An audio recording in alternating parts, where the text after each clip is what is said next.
ଥରେ ଗୋଟେ ଗାଁରେ ଏକ ଗର୍ବୀ ଗଞ୍ଜା ରହୁଥିଲା।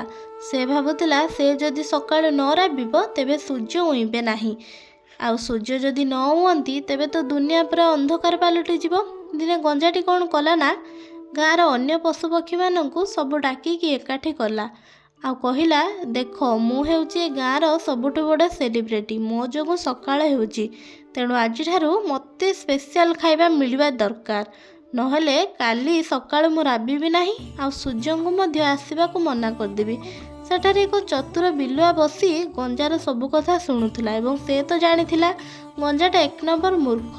ବିଲୁଆ ଗଞ୍ଜା ପାଖକୁ ଆସି କହିଲା, ହଉ ଗଞ୍ଜା ଭାଇ, କାଲି ତୁମର ଶକ୍ତି ପରୀକ୍ଷାଟା ତାହେଲେ କରିଦେବା ଆଉ। ଯଦି ତୁମେ ନ ରାବିଲେ ସକାଳ ନ ହେବ, ତମେ କାଲିଠୁ ଏ ଗାଁର ମୁଖିଆ ହେବ।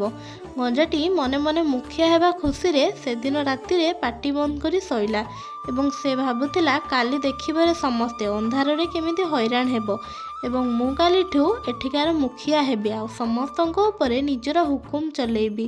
ତା ପରଦିନ ସକାଳ ହେଲା, ସୂର୍ଯ୍ୟ ଧୀରେ ଧୀରେ ଆକାଶକୁ ଆସିଲେ, ଚଢ଼େଇମାନେ ମଧ୍ୟ ଗୀତ ଗାଇବାକୁ ଲାଗିଲେ, ଲୋକମାନେ ମଧ୍ୟ ଯିଏ ଯାହାର ନିଜ ନିଜ କାମକୁ ସବୁ ବାହାରିଗଲେ। କିନ୍ତୁ ଗଞ୍ଜାଟି ସେ ଏମିତି ନିଜର ବସା ଭିତରେ ଆଖି ବନ୍ଦ କରିକି ବସିଥିଲା। ସେ ଭାବୁଥିଲା, ରାତି ଅଛି, ଏବେ ଯାଏ ସକାଳ ହେଇନି, କାରଣ ସେ ଆଦେଶ ଦେଇନି ପରା। କିଛି ସମୟ ପରେ ବିଲୁଆ ଗଞ୍ଜାର ଘର ପାଖକୁ ଯାଇ କହିଲା, ଆରେ ଗଞ୍ଜା ଭାଇ, ବାହାରକୁ ଆସି ତ ଟିକେ ଦେଖ, ସୂର୍ଯ୍ୟ ମଉସା ତ ପୁରା ମୁଣ୍ଡ ଉପରକୁ ଆସିଗଲେଣି ଯେ। ତୁମର ବୋଧେ ରିଟାୟାରମେଣ୍ଟ ସମୟ ଆସିଗଲାଣି ଆଉ ସେଥିପାଇଁ ସୂର୍ଯ୍ୟଙ୍କର ଅଟୋମେଟିକ୍ ସିଷ୍ଟମ ଆସିଗଲାଣି। ଗଞ୍ଜାଟି ବାହାରକୁ ଆସି ଦେଖିଲା ଯେ ଖରା ପୁରା ମୁଣ୍ଡ ଉପରେ ହେଲାଣି।